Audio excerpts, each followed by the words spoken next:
चलो ये क्वेश्चन देखते हैं। Fill in the blanks. A stone of mass m tied to the end of a string is whirled around in a horizontal circle, right? Neglect force due to gravity. The length of string is reduced gradually, keeping angular momentum of stone about the center of circle constant. Then tension in the string is given by T is equal to A into R in raised to power n. A constant है, R instantaneous radius of circle है, तो n की value बताओ। ऐसा question है, ठीक है। तो देखो, टेंशन इन द स्ट्रिंग तो ठीक है, ये आपका स्ट्रिंग है और ये आपका स्टोन है ऑफ मास m, और इसको मान लो ऐसे सर्कल में घुमा रहे हैं, राइट। और अभी क्या कर रहे हैं वो, लेंथ ऑफ द स्ट्रिंग यानी आपकी रेडियस कम कम होते जा रही है ना, लेकिन एंगुलर मोमेंटम उसका कांस्टेंट रखा हुआ है ऐसा। तो आपको टेंशन बताना है।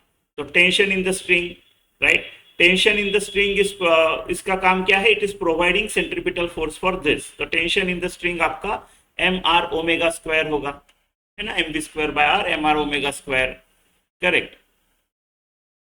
आपका m तो कांस्टेंट है, r कांस्टेंट है क्या, नहीं, r वेरिएबल है, राइट। कम कम होते जा रही है ना, length of the string and radius कम कम होते जा रही है। क्या ओमेगा कांस्टेंट है कि वेरिएबल है, ओमेगा वेरिएबल है। कैसे, एंगुलर मोमेंटम कांस्टेंट है, आपका i बदलते जा रहा है, राइट। आपका i is changing, right. Length of the string कम करोगे तो M R square, right, R कम कम होते जा रहे हैं ना, तो आई आपका कम कम होते जा रहा है।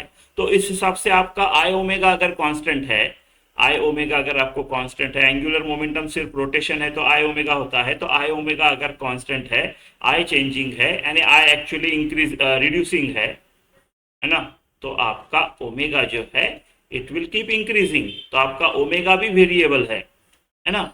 तो आप इसको कांस्टेंट ट्रीट नहीं कर सकते हैं, आपको a into R raise to power n करना है। a कांस्टेंट है तो r ठीक है, आपको ओमेगा को उड़ाना पड़ेगा, राइट। तो आपका एंगुलर मोमेंटम क्या है, आई ओमेगा। क्या इससे उड़ा सकते हो आप, M R square omega, oh M R square है ना, ठीक है, ऐसा है। इससे आप कर लो सॉल्व। मैं क्या करता हूँ, इसको स्क्वायर करता हूँ, तो ये एम स्क्वायर हो गया, ये आर स्क्वायर का स्क्वायर हो गया, ये ओमेगा स्क्वायर हो गया, यानी एल जो हो गया आपका M square R four omega square, ऐसा हो गया। अब दोनों को एक दूसरे से डिवाइड करता हूँ, तो tension upon L square is equal to, right, M R omega square upon M square R four omega square. Omega square काट सकते हैं, एक एम बचेगा यहाँ पे, तो आपका टेंशन जो होगा वो होगा एल स्क्वायर अपॉन एम, और एक आर काट देते हैं तो ये क्यूब बचा, तो आर क्यूब, राइट। अब ये कांस्टेंट है, एल तो हमको दिया है कांस्टेंट है, मास कांस्टेंट है, तो T is equal to some constant into R raise to power -3। तो आपका एन कितना हुआ, -3, ऐसे।